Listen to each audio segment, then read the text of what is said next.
مالك يوم الدين إياك نعبد وإياك نستعين اهدنا الصراط المستقيم صراط الذين أنعمت عليهم غير المغضوب عليهم ولا الضالين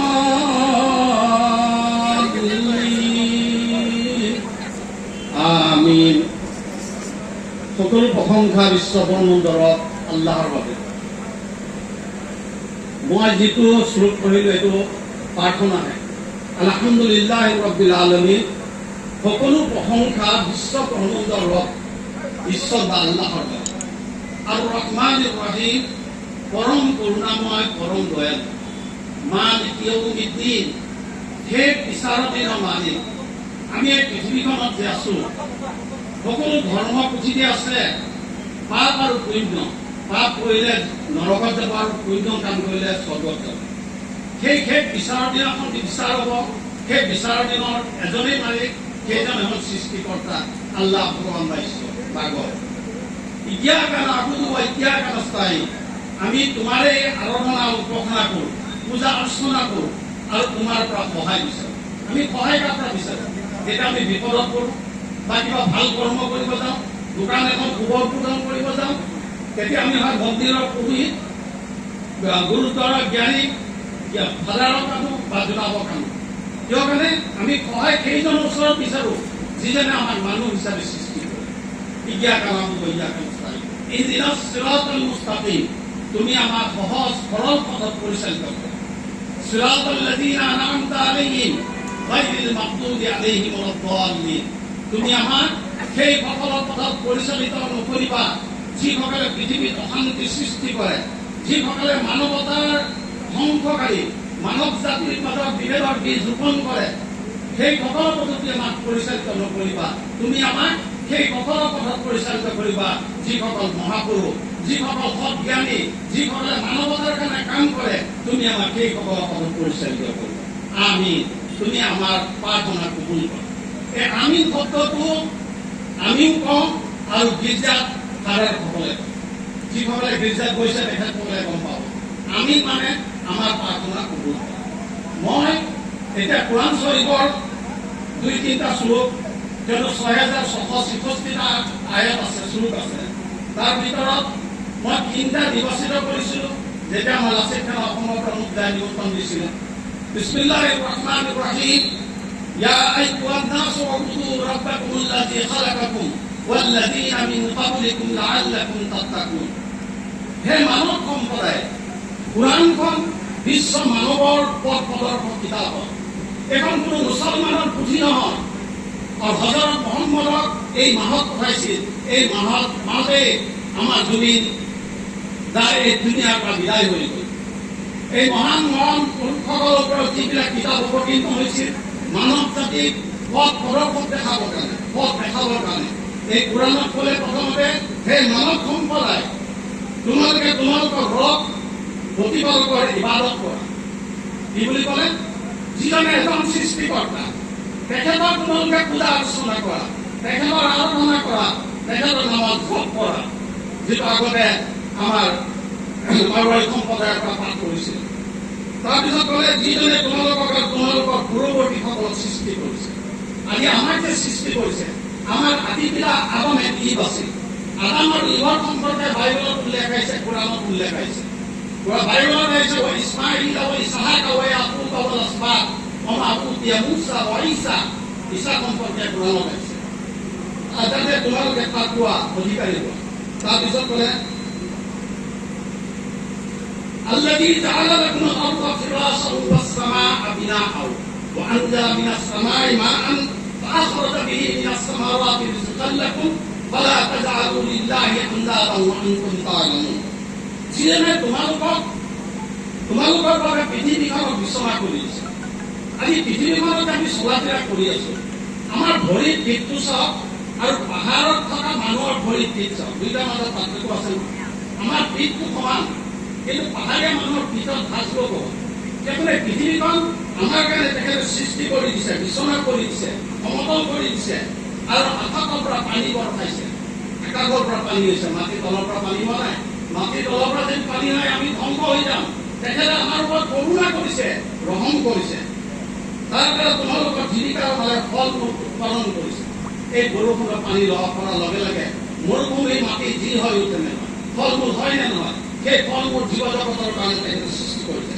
তো গতিকে তোমালোকে জানি শুনি কাকো আল্লাহৰ সমকক্ষ কৰি থিয় নকৰিবা। তেখেতে আকৌ সতৰ্ক কৰিছে। তাৰপিছত শেষত এতিয়া আয়াতত আল্লাহে ক'লে, ইয়া আইয়ুহান নাসু তাকু ৰাব্বাকুমুল্লাযী খালাকাকুম মিন নাফসিন ওয়াহিদাতিন ওয়া খালাকা মিনহা যাওজাহা ওয়া বাসসা মিনহুমা রিজালান কাসীরান ওয়া নিসা ওয়াত্তাকুল্লাহা আল্লাযী তাসাআলুনা বিহি ওয়াল আরহাম ইন্নাল্লাহা কানা আলাইকুম রাকিবা। হে মানৱ, তোমালোকে নিজ প্ৰতিপালকক তাকৱা অৱলম্বন কৰা। তাকৱা মানে ভয় কৰা। তাকৱা শব্দটোৰ অৰ্থ হ'ল ভয় কৰা। আমি সৃষ্টিকৰ্তাক দেখা নাই, কিন্তু সৃষ্টিকৰ্তাই আমাক দেখি আছে। আমাক ভয় কৰিব কৈছে প্ৰতিটো ছেকেণ্ডত। কেতিয়া আমাৰ মৃত্যু হৈ যায় আমি ক'ব নোৱাৰোঁ। যেনেকৈ জুবিন দাই আজি ভাল কৰ্ম কৰি যোৱাৰ কাৰণে অসমত আজি হিন্দু মুছলমান শিখ ইসাই শেষ হৈ গ'ল। আজি আমি সকলো মানুহ, আজি আমি সকলো অসমীয়াই আজি প্ৰতিজন মানুহৰ হৃদয় কান্দি উঠিছেনে নাই? তেখেতে কি কৰ্ম কৰিছিল? তেখেতে মানৱতাৰ কৰ্ম কৰি গৈছিল। সেইকাৰণে আল্লাহ তাআলাই ক'লে যে তাকৱা ভয় অৱলম্বন কৰা, যিজনে তোমালোকক এটি প্ৰাণৰ পৰা সৃষ্টি কৰিছে। আজি আমাৰ আদি পিতা হ'ল আদম ঈদ। তারপরে আপনি হিন্দু মুসলিম শিখ ইসাই আমি জন্ম করতে ভাই ভাই ইয়াত ভাগ ভাগ নাই। তেখেতৰ শাস্ত্ৰত প্ৰমাণ, যিজনে পৃথিৱীখনত ভাল কৰ্ম কৰিব তেখেতে পৃথিৱীতে তাৰ প্ৰতিফলন পাব, আৰু যোনে অপকৰ্ম কৰিব এই পৃথিৱীতে সি তাৰ ফল পাব। প্ৰাণৰ সৃষ্টি কৰে, তাৰ পৰাই তেওঁ স্ত্ৰীক সৃষ্টি কৰিছে, আৰু তোমালোক দুজনৰ পৰাই বহুতো নৰনাৰী বিস্তাৰ কৰিছে। আৰু তোমালোকে আল্লাহৰ তাকৱা অৱলম্বন কৰা, তেওঁৰ যাৰ নাম তোমাই তোমালোকে খৰচ কৰি অধিকাৰ সাব্যস্ত কৰা। আজি যে আমি অধিকাৰ সাব্যস্ত কৰিছোঁ, যেনেকে ল'ৰা ছোৱালীয়ে মাক বাপেকৰ ওপৰত অধিকাৰ সাব্যস্ত কৰিছে, যেনেকে দোকানৰ কৰ্মচাৰী মালিকে কৰ্মচাৰীৰ ওপৰত অধিকাৰ সাব্যস্ত কৰিছে, যেনেকে চৰকাৰে আমাৰ ওপৰত সাব্যস্ত কৰিছে, টেক্স দিব লাগিব, কৰিছে না? এই অধিকাৰটো আমাক কোনে দিছে? এই অধিকাৰটো আমাক সেই সৃষ্টিকৰ্তাই দিছে, যিজনে আমাক মানুহ হিচাপে সৃষ্টি কৰিছে। তাৰপিছত তেখেতে ক'লে তাকো অৱলম্বন কৰা ৰক্ত সম্পৰ্কীয় আত্মীয়তাৰ বিষয়ে। আজি চাওক, যেতিয়া আমাৰ মাজত টকা পইচা বেছি হৈছে, তেতিয়া আমি আমাৰ সমাজৰ বা আমাৰ ঘৰৰ বংশৰ দুখীয়া মানুহজনৰ আত্মীয় স্বজনৰ পৰা আমি বঞ্চিত কৰোঁ নে নকৰোঁ? কৰিতো নহয়। যেতিয়া সমাজত এজন ধনী হৈ যায়, তাৰ ঘৰৰ গৰীবজন বংশৰ তাৰ লগত কিন্তু সৃষ্টিকৰ্তাই কৈছে তোমাৰ আত্মীয় সম্পৰ্ক তুমি বিচ্ছিন্ন নকৰিবা। মই যদি গোটেই সমাজৰ মানুহখিনিক একত্ৰিত কৰি লৈছোঁ, কিন্তু মোৰ যদি বংশ পৰিয়ালৰ মানুহৰ লগত যদি মোৰ খুব সম্পৰ্ক নাই, মই আদৰ্শ মানুহ হ'ব নোৱাৰোঁ, মই ধাৰ্মিক হ'ব নোৱাৰোঁ। মই ধাৰ্মিক তেতিয়াই হ'ব পাৰিম যেতিয়া মই নিজৰ দায়িত্ব, নিজৰ অধিকাৰ যিটো মোৰ ওপৰত আছে মই তাতে আদায় কৰিব পাৰোঁ। নিশ্চয় আল্লাহে তোমালোকক পৰ্যবেক্ষণ কৰিছে। আল্লাহ তাবাৰক তাআলাই আমাক সকলোকে চাই আছে। আল্লাহ তাআলাই এটি পুৰাণৰ এটি সূৰা আছে, সূৰা আসৰ। আসৰ মানে হ'ল সময়ৰ সময়। والعصر إن الإنسان لفي خسر إلا الذين آمنوا وعملوا الصالحات وتواصوا بالحق وتواصوا بالصبر। নিশ্চয় সকলো মানুহেই ক্ষতিগ্ৰস্ততাৰ মাজত অৱস্থিত। ইয়াত মুছলমান বুলি শব্দ কৈছে নেকি? নাই কোৱা। সকলো মানুহ, যিমান পৃথিৱীৰ মানৱ জাতি আছে, সকলো মানুহে ক্ষতিগ্ৰস্ততাৰ মাজত অৱস্থিত। সেই সকলৰ ব্যতীত চাৰিটা গুণ যাৰ মাজত আছে তেখেত ক্ষতিগ্ৰস্ত নহয়। এক নম্বৰে যিসকলে সৃষ্টিকৰ্তা এজন বুলি তাৰ ওপৰত পূজা অৰ্চনা কৰে, যিজনে এজনৰ সৃষ্টিকৰ্তা বুলি মানি লৈছে। তাৰপিছত তেখেতে সৎ কৰ্ম কৰে। আজি যেনেকে চাওক, জুবিন দা অমৰ হ'ল নে নহয়? তেখেতে সৎ কৰ্ম কৰিছিল। তেখেতে ধনীৰ লগত ইমান সম্পৰ্ক নাছিল, দুখীয়াৰ লগত ইমান সম্পৰ্ক আছিল। তেখেতে শ্মশানত দেখে মানুহ জ্বলাওঁতে আমি চাইছোঁ, নিউজত পাইছোঁ। তেখেতক মই যোৰহাটৰ এটা প্ৰগ্ৰামত একেলগে তাৰ লগত আছিলোঁ। তেখেতৰ যিখিনি আদৰ্শ, তেখেতক সেই আদৰ্শ তেখেতক কোনে দিছিল? নিজৰ মাতৃয়ে দিছিল, নিজৰ দেউতাই দিছিল। আজি তেখেতৰ দেউতা অসুস্থ হৈ আছে। আজি আমি তেখেতৰ দেউতাকৰ কাৰণেও আমি আৰাধনা কৰিব লাগিব। আৰু কি কৈছে? ভাল কামৰ উপদেশ দিয়ে আৰু বেয়া কামৰ বাধা প্ৰদান কৰে। নিশ্চয় সেই সকলে সাফল্যমণ্ডিত।